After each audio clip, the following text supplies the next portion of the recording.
RM9 న్యూస్ని like చేయండి, share చేయండి, సబ్స్క్రైబ్ చేసుకోండి, పక్కన ఉన్న గంట సింబల్ని గట్టిగా కొట్టండి.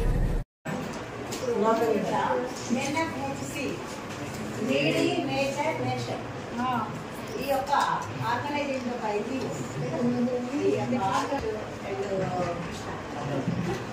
నందు మన ఊరి పిల్లలే వచ్చేసి మీకు ఏంటంటే కొంతమంది పిల్లలందరికీ ఇవ్వడం సాధ్యం కాదు కాబట్టి కొంతమంది పిల్లలకు రకరకాల ఏదైనా టాలెంట్ టెస్ట్ లాస్ట్ ఉంటాయి కదా, ఆ టాలెంట్ టెస్ట్లో ఉపయోగపడే స్టడీ మెటీరియల్ మీకు తీసుకొచ్చి ఇస్తున్నారు. నెక్స్ట్ ఇయర్ వరకు మీరు ఆ 10 మందికే కాకుండా అందరికీ రావాలని మీరందరూ కూడా 10 మందితో పోటీగా తీసుకొని ఉంటే మరి అందరికీ కూడా నెక్స్ట్ ఇయర్ మళ్ళీ మనకు తీసుకొచ్చిస్తారు. మరి దాని గురించి మన రమేష్ మరి క్లుప్తంగా చెప్పేసి వాళ్ళకు ఇవ్వాలనుకుంటూ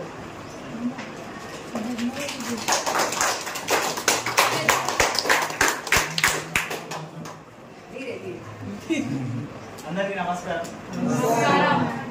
ఈరోజు మాకు ఈ అవకాశం ఇచ్చిన గారికి, సార్ గారికి, టీంకి మీ అందరికీ కూడా ధన్యవాదాలు.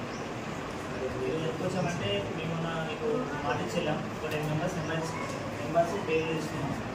ముఖ్యంగా ఫస్ట్ బేస్గా బాగా చదివే పిల్లలకి రెసిడెన్షియల్ ఇంజనీరింగ్ కాలేజ్ అండ్ పాలిటెక్నిక్లో అండ్ ఫర్దర్గా మీరు 10th అయిపోయాక ఏం చేయాలని చెప్పేసి కొంతమందికి ఐడియా ఉండదు. కొంత ఐడియా ఉండడం కోసం పాలిటెక్నిక్ మరియు residential college and basic inter కాలేజ్లకు ప్రాక్టీస్ ఉండడానికి మీరు ముందు బయటకు చదువుకొని వెళ్ళడానికి మేము ఆ బుక్స్ తీసుకొని వచ్చాము. అది మాకు nations first human change foundation నుంచి మరియు మా హెల్పింగ్ హ్యాండ్స్ అనే మా ఓన్ ఫౌండేషన్ నుంచి మేము కొలాబరేట్ అయ్యి మీకు ఇవ్వడం జరుగుతుంది. ఇది ఒకటే కాదు, ఇంకా చాలా కార్యక్రమాలు చేయబోతున్నాం ముందు. ఫస్ట్ స్టార్టింగ్లో ఇప్పుడైతే ఇవి మీకు ఇస్తున్నందుకు మాకు కూడా సంతోషంగా ఉంది. మీరు కూడా అది తీసుకొని సద్వినియోగం చేసుకుంటారని మేము మా స్కూల్లో కోరుకుంటున్నాం.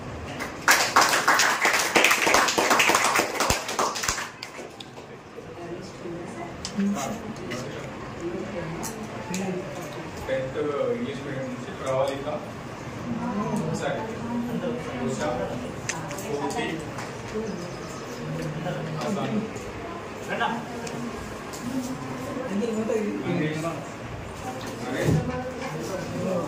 కావ్య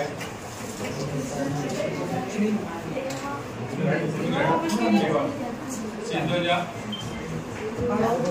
స్వాతి కార్తీక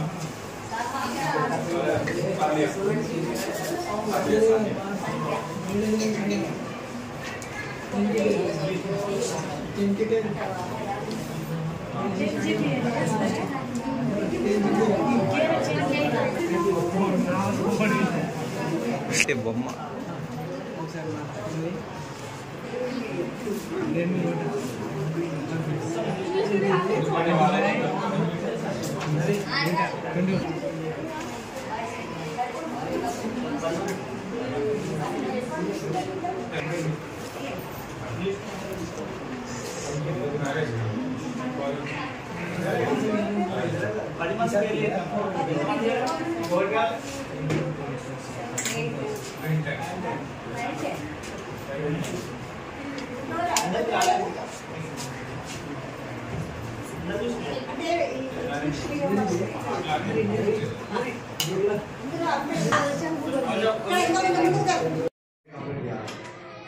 సో ఆ దాకా మీరు ఆగరు కాబట్టి మీరు 10th అయిపోయిన తర్వాత కనుక మీరు పాలిటెక్నిక్ రాస్తే మీకు ఏమవుతుందంటే 3 సంవత్సరాల్లో ఒక డిప్లొమా సర్టిఫికేట్ అనేది వస్తుంది. దాని మీద కూడా మీరు ఏంటంటే ఉద్యోగాలు చేయడానికి అవకాశం అనేది వస్తుంది. అలా కాకుండా ఆ తర్వాత మీ పేరెంట్స్ కనుక నమ్మకం వస్తే మిమ్మల్ని ఇంజనీరింగ్ చేపిస్తారు. ఇంజనీరింగ్ అంటే మీరు అప్పుడు ఏమవుతారంటే ఇక్కడ 3 years చదివినందుకు అక్కడ ఇంజనీరింగ్లో 2nd year పోతారు డైరెక్ట్. అంటే ఫస్ట్ ఇయర్ చేయవలసిన అవసరం అనేది ఉండదు. సో మీరు ఇంజనీరింగ్ కంప్లీట్ చేస్తే మీ భవిష్యత్తు అనేది చాలా బాగుంటుంది. ఇంతకుముందు నేను చేసినటువంటి స్కూళ్ళలో అక్కడ మేము రెగ్యులర్గా అప్లై చేయించే వాళ్ళం. ఇప్పుడైతే అమ్మాయి ఖమ్మం యూనివర్సిటీలో ఇంజనీరింగ్ ఫైనల్ ఇయర్ చదువుతుంది. ఆ అమ్మాయికి మేము మన ఎస్సీఆర్లో పనిచేసేటువంటి ఉపేందర్ రెడ్డి సార్, మీకు తెలుసు తెలియదు, మన టీచర్లు చాలా మంది తెలుసు. ఆయన దగ్గర ఆయన సొంత ఊరికి చేసింది. ఆయన ఇట్లా మన పిల్లలు ఇట్లా చేసేది సార్ అంటే ఆయనకి 35,000 రూపాయలు ప్లస్ అమ్మాయికి కావాల్సినటువంటి స్టడీకి సంబంధించిన బుక్స్ కానివ్వండి, లేకపోతే ఫీజు కానివ్వండి, కోచింగ్ కానివ్వండి, ఆ అమ్మాయికి మొత్తం దాదాపుగా నాకు వచ్చి 78,000 రూపాయలు ఖర్చు చేసింది. అంటే కాబట్టి మనకు కూడా ఇక్కడ నేషన్ ఫస్ట్ ఫౌండేషన్ నుంచి ఇక్కడ మనకు ఎలాగో ఉన్నారు కాబట్టి మీరు కనుక ర్యాంకు సాధిస్తే సరిపోతుంది. చాలా మందికి ఏంటంటే పాలిటెక్నిక్ చేస్తే ఏమవుతుంది అని అనుకుంటాం. పాలిటెక్నిక్ ఇంజనీరింగ్ అయినా అంటే, లేకపోతే ఇంటర్మీడియట్ చేసి ఇంజనీరింగ్ అయినా అంటే మీరు అనవసరంగా ఇక్కడ పోయి ఏదో బైపీసీ తీసుకొని చిన్న చిన్న జాబులు చేస్తున్నాం. అంటే మంచిది కాదంటే బైపీసీ, కానీ మనం అక్కడ ఆ లెవెల్ దాకా పోయినట్టుంటే మన పేరెంట్స్ సపోర్ట్ చేసుకుంటుంటే ఓకే, కానీ మనం అంత దూరం పోలేమండి. కనీసం ఏంటంటే ఇంటర్మీడియట్ వరకు డిప్లొమా కోర్సు చదివినా మనకు మంచి ఇంజనీరింగ్ టైప్లో ఉన్నాయి ఉద్యోగాలు కాబట్టి భవిష్యత్తులో కూడా మనకు బాగుంటుంది. కాబట్టి అందరూ కూడా వీలైనంత వరకు ఎవరైతే బాగా చదువుగలుగుతాము అనుకుంటున్నా కూడా మీరు ఏం చేయండి అంటే మన దగ్గర ఇప్పుడు కంప్యూటర్ కూడా ఉంది, మన సార్ కూడా ఉన్నారు. కాబట్టి ఇక్కడే మనము ఆన్లైన్లో అప్లై చేసుకోవచ్చు. ఏదైనా కొద్దిపాటి ఫీజు ఉంటే నాకు తెలిసి మన రాము గారికి దాంట్లో పెట్టి ఫీజు మేమే భరిస్తామని చెప్పింది. అంటే మీరు ఫీజు కట్టాల్సిన అవసరం అయితే లేదు. వీళ్ళు నాకైతే దాంట్లో మెసేజ్ అయితే పెట్టారు. కాబట్టి వాళ్ళకి ఫీజు కట్టాలి. మీరు ఓన్లీ ఏం చేయాలి, చదవాలండి అంతే. ఏం చేయాలి, చదవాలి. అదొకటి మాత్రం వద్దంటారా, అది కూడా మేమే చదివి పెడతామా? ఓకే.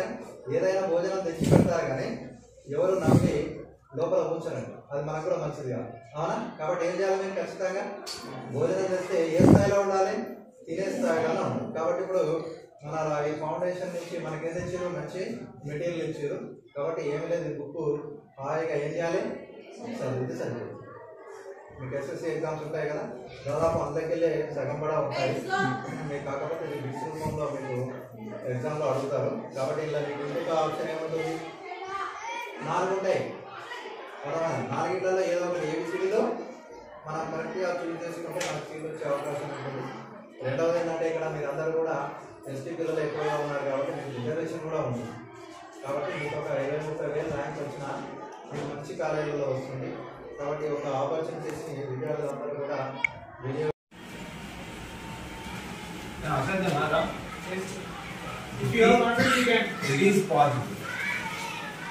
ఇంపాసిబుల్ కాదు, అసాధ్యం కాదు, సాధ్యం. ఇప్పటికైనా మీరు చూడండి, ఇప్పటికైనా మీరు స్టార్ట్ చేయండి. వచ్చే ఎగ్జామ్లో ఒక్కరు ఫెయిల్ అవుతాడండి, ఒక్కరు ఫెయిల్. మీ హెడ్ మాస్టర్ అంటే మీ హెడ్ మాస్టర్ యొక్క విజన్ ఫుల్ఫిల్ అయింది. ఒక విజన్ 100% ఫుల్ఫిల్ అయినట్టయితే 53/53 ప్రెసెంట్ అయినట్టయితే ఇంకా తర్వాత ఇంకా చెప్పినట్టు మన జగన్ చెప్పినట్టు ఎంత డెవలప్మెంట్ అవుతుందంటే ఎన్నో హెల్పింగ్ హ్యాండ్స్ వస్తాయి. ఇప్పుడు వచ్చేది తక్కువనే, ఆ తర్వాత చాలా హెల్పింగ్ హ్యాండ్స్ వస్తాయి. తర్వాత ఈ ప్రభావం నెక్స్ట్ బ్యాచ్ మీద కూడా పడుతుంది. వాళ్ళు కూడా మేము చెప్పకముందే వాళ్ళు తయారవుతారు చదువుకోవడానికి. అర్థమైందా? మంచి విద్యార్థి ఏం చేయాలంటే టీచర్ కంటే ముందే చదువుకొని రావాలి. టీచర్ కంటే ముందే ఆ పాఠం చదువుకొని వస్తే ఎట్లుంటుంది తెలుసా? ఆ పాఠం టీచర్ ఎట్లా చెప్పుకుంటూ మీరు బాగా గమనిస్తుంటారు. ఎక్కడైనా టీచర్ కొన్ని పాయింట్లు మిస్ చేస్తున్నారా అని కూడా, మిస్ చేసిన పాయింట్ మీకు ఈ పాయింట్ మీరు మిస్ చేసినా కూడా మీరు అడగచ్చు. మీకు ముందే కొద్దిగా you should have read it thoroughly before hand. అర్థం కాకపోవచ్చు, 50% అర్థం కావచ్చు, అయినా కూడా ముందే చదువుకోవాలి. 50% అర్థమైంది నాకు తిరిగిలా అనేది ఒక నమ్మకం మీద వస్తే సార్ చెప్పకుండా 50% నీకు అర్థమైంది ఈజీగా చదువుకుందా. ఇంకా మిగిలిన 50% ఏమో సార్ చెప్పేటప్పుడు క్లియర్ అయిపోతుంది. లేదు 40% క్లియర్ అయింది, ఇంకా 10% బాగుంటుంది. వదిలిపెడతావు సార్ వదిలిపెట్టవు, ఇట్లాంటి హెల్పింగ్ హ్యాండ్స్ వదిలిపెట్టవు, గూగుల్ వదిలిపెట్టవు, దేన్ని వదిలిపెట్టవు. నువ్వు ఆ 10% ఫుల్ఫిల్ అయ్యేదాకా. మన ప్రాబ్లం అంటే అంతా ఏంటంటే మనం ముందు చదవం, పోనీ వెనకాలను చదువుతామా, సార్ చెప్పిన తర్వాత చదువుతామా, అది గుర్తు. సార్ కన్నా ఇది చదవాలి కానీ ఇది లేదు, సార్ చెప్పిన తర్వాత చదవాలి అది కూడా లేదు. దాని తర్వాత చదవడం అయిపోతుంది, ఇక రాయడం అంటే మనం నోట్స్కు మార్కులు వేస్తున్నాం కదా, ఇక రాయడం స్టార్ట్ చేస్తారు. ఒక పాఠం అయిపోయి 2 పాఠాలు 3 పాఠాలు అయిపోయిన తర్వాత అప్పుడు చెప్పి వచ్చిన ఏం లేదా నోట్స్ అన్నప్పుడు ఎవరిని 2-3 క్లవర్ స్టూడెంట్స్ రాసినప్పుడు బుక్స్ ఉంటాయి కదా, అవి కుదర పెట్టుకొని అందరూ బరాబర్ ఎక్కేసి తీసుకొని సార్ వాళ్ళకి 5 వేస్తే వీళ్ళకి 3 2 ఎంతో వేస్తారు. అలా చెప్పే మార్క్స్ అప్లోడ్ చేసేస్తారు, అయిపోతుంది. అట్లా నడుస్తుందా లేదా ఇప్పటిదాకా? అయినా ఇవన్నీ మర్చిపోండి. మీ అందరు కూడా చెప్పే మార్క్స్ ఏం డౌట్ లేదని చెప్పండి. ఈ రోజు నుంచి మీరు ఒక నిర్ణయం తీసుకోండి, మంచిగా చదవండి. ఎక్కువ పెద్ద టార్గెట్లు పెట్టుకోండి. ఒకరోజు ఈ రోజు మీరు ఏం నేర్చుకోవాలి? మొన్న వచ్చిన ఈ 8 ఎగ్జామ్స్ జరిగినాయి 20 వరకు. అదే ఫస్ట్ ఎగ్జామ్లో నేను ఆ పద్యం భావం రాయాలి, అది నేర్చుకుందాం. అంతే టార్గెట్ పెట్టుకో. ఈ గంట లోపల చదివేసేయాలి, సుఖపద్యాలను చదివేసేయాలి. సృజనాత్మకత అనే దాని కింద కూడా కొన్ని మనకి ఇవ్వడం జరిగింది. ఆ క్వశ్చన్స్ అని ఈ రకంగా తిప్పి అడిగింది కదా, మనం ఎట్లా రాస్తే బాగుండేది అనేది ఒక ఆలోచించండి. ఆలోచించి ఇట్లా రాస్తే బాగుంటుంది. టీచర్ని అడగండి, డిస్కస్ చేయండి, ఒక కంక్లూజన్కి రండి. అరే నేను ఇట్లా రాయాల్సి ఉండే, ఇట్లా రాయాల్సి ఉండే. ఎవరైనా కూడా ఎన్ని మార్కులు వస్తున్నాయో ఆలోచిస్తారు కానీ ఎన్ని మార్కులు పోయినాయో వాళ్ళ గురించి ఆలోచించారు.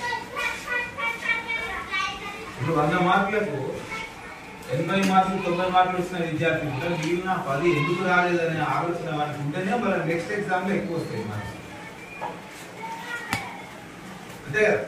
అంతేగాని అందరికీ 70 కిందనే వచ్చినాయి, నా ఒక్కరికే కదా 80-85 వచ్చినాయి, నేనే కేవలం నేను అనుకున్నాం అనుకోండి. వచ్చే దాంట్లో ఇంత 80 కూడా రావు. అర్థమైంది? కాబట్టి ఒకటే, మీ దాంట్లో అన్నలు అన్నట్టు 80 రావాలి. ఒకటి ఎన్ని వస్తాయి అనేది నేను టార్గెట్ అయిపోతాను. కనీసం 10 వచ్చినాయి అనుకోండి, చాలా సంతోషం. 10 మంది కన్నా 53 మందిలో 10 మంది కన్నా ఒక 10/10 రావాలి. అది ఒక హిస్టరీ అవుతుంది. ఇంతవరకు ఏ స్కూల్లో రాలేదు. ప్రైవేట్ స్కూళ్ళలో ఎక్కడో ఒక దగ్గర పెద్ద బ్రాంచ్ ఉన్న దగ్గర తప్ప, చాలా సెక్షన్ ఉన్న దగ్గర తప్ప వేరే దగ్గర రాలేదు. తర్వాత రెగ్యులారిటీ సీట్లు రావాలి, ఇదొకటి. దాని తర్వాత ఏపీ TSRJC దాంట్లో సీట్లు రావాలి, ఇప్పుడు ఎంట్రెన్స్ ఉంటుంది, రాయాలి. ఆ తర్వాత ఇప్పుడు అందరూ చేసిన పాలిటెక్నిక్లో సీట్లు రావాలి. ఇట్లాంటివి మన వాళ్ళు కొట్టగలిగితే మన గవర్నమెంట్ స్కూల్లో చదివేవాళ్ళు. ఆ తర్వాత మీరు భవిష్యత్తులో ఆటంకం ఉండదు, మనిషిగా మీరు ఆగిపోయేది ఉండదు. ఆ తర్వాత వచ్చే జంతుప్రాయమైన జీవితం మనకు అవసరం. జంతుప్రాయమైన జీవితం ఏది రాయబడుతుంది? అక్కడ ముందు వాళ్ళు బతికేది, అక్కడ ముందు వాళ్ళు బతికేది జంతుప్రాయమైన జీవితం. ఇంకా మనం అదే జంతు జీవితం నడుపుతున్నాం. జంతు జీవితం అంటే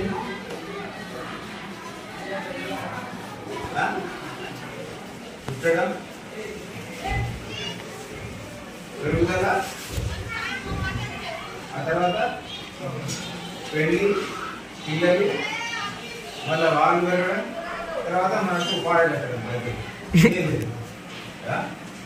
ఇది జంతు జీవితం. ఇప్పుడు ఈ జీవితానికి అసలు స్కూల్ అవసరం లేదు, ఏం అవసరం లేదు. స్కూల్ పెట్టాల్సిన అవసరం లేదు, ఎవరు మోటివేట్ చేయాల్సిన అవసరం లేదు. కాబట్టి కానీ మీరు కూడా ఒకరికి మోటివేషన్ కావాలంటే ఏం చేయాలంటే, ఇప్పుడు ఇట్లా మన స్కూల్లో చదువుకున్న పిల్లలే ముందే రావడం జరిగింది. ఎందుకంటే సూపర్ సీనియర్స్ అనుకోండి, వీళ్ళు అంటే సూపర్ సీనియర్స్ ఏదో ఒక రంగంలో సెటిల్ అయిన వాళ్ళే, సెటిల్ అయ్యి మనకు రావడం జరిగింది. కాబట్టి వాళ్ళ సేవలు కూడా మనం వినియోగించుకుంటాం. మన ఉపాధ్యాయుల సేవలే కాకుండా దేనికైనా కూడా మీరు ముందుండాలి. అవన్నీ అందుకోవాల్సింది ఎవరు? మీరే అందుకోవాలి. మంచిగా అందుకోండి, వాటిని అందుకొని మంచిగా వాటిని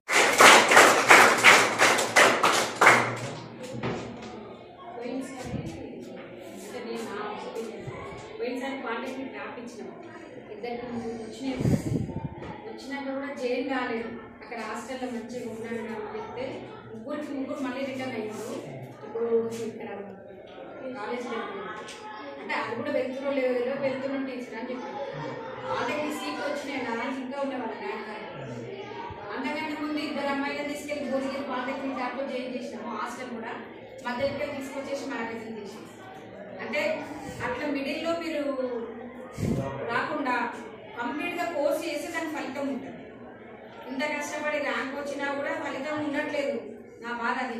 ఒకవేళ మేము మోటివేట్ చేసి ఎగ్జామ్ రాపించిండ్రు సార్ వాళ్ళు అప్లై కూడా సారే చేసిండ్రు వాళ్ళు చేర్పించి అన్ని చేసి అంత మాకు శ్రమ అంతా వృధా అయిపోయింది.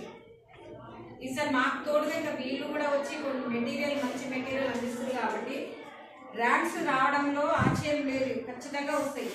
సీట్ వస్తుంది, గ్యారెంటీగా వస్తుంది కొద్దిగా హార్డ్ వర్క్ చేస్తే. ఎందుకంటే 10th class complete 10th class material అది 10th క్లాస్లో నుంచే వస్తున్నాయి. మీరు ఎందుకంటే హార్డ్ వర్క్ చేస్తున్నారు, సండేస్ కూడా అన్నీ చేస్తున్నాం కాబట్టి మీకు రాకపోవడం అంటే ఏముండదు. వస్తాయి. మీకున్న అవకాశాన్ని మీరు వినియోగించుకోవట్లేదు. మధ్యలో డ్రాప్ కాకుండా ఆ కోర్స్ కంప్లీట్ చేయండి. దాని యొక్క రిజల్ట్ చూడండి. దానివల్ల వచ్చే లాభాలన్నీ మీరు తీసుకుంటే అది మంచిగా అనిపిస్తుంది. మధ్యలో వదిలేస్తే మేము పడ్డది వీలు పడింది అందరినీ వృధా అయిపోతుంది. గత కొద్ది రోజులుగా మేము చేస్తున్న ఫలితాలన్నీ వృధానే అయిపోయినాయి అనేది చెప్తున్నాను.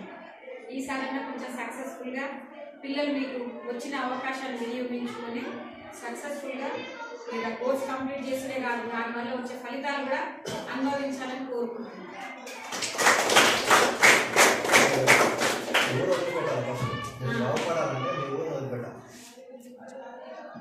లాస్ట్ ఇయర్ అయితే హాస్టల్కి వెళ్ళాలి ఎంత ట్రై చేసి జైన్ కూడా చేసేచ్చు అయినా మధ్యలోకి వెళ్ళి వచ్చేసి దోస్తులు చుట్టాలు బంధువులు ఇదంతా ఎప్పుడు ఉండదు. వాళ్ళు ఎక్కడ పోదు.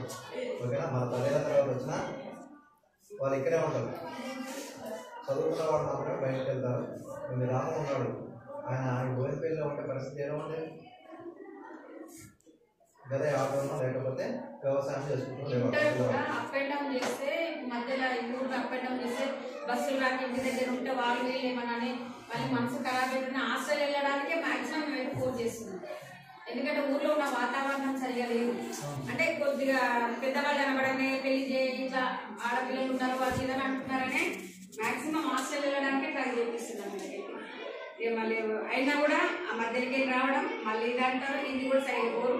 మధ్యలో డ్రాప్ బాక్స్ లాగా ఇంట్లోనే ఉంటుంది.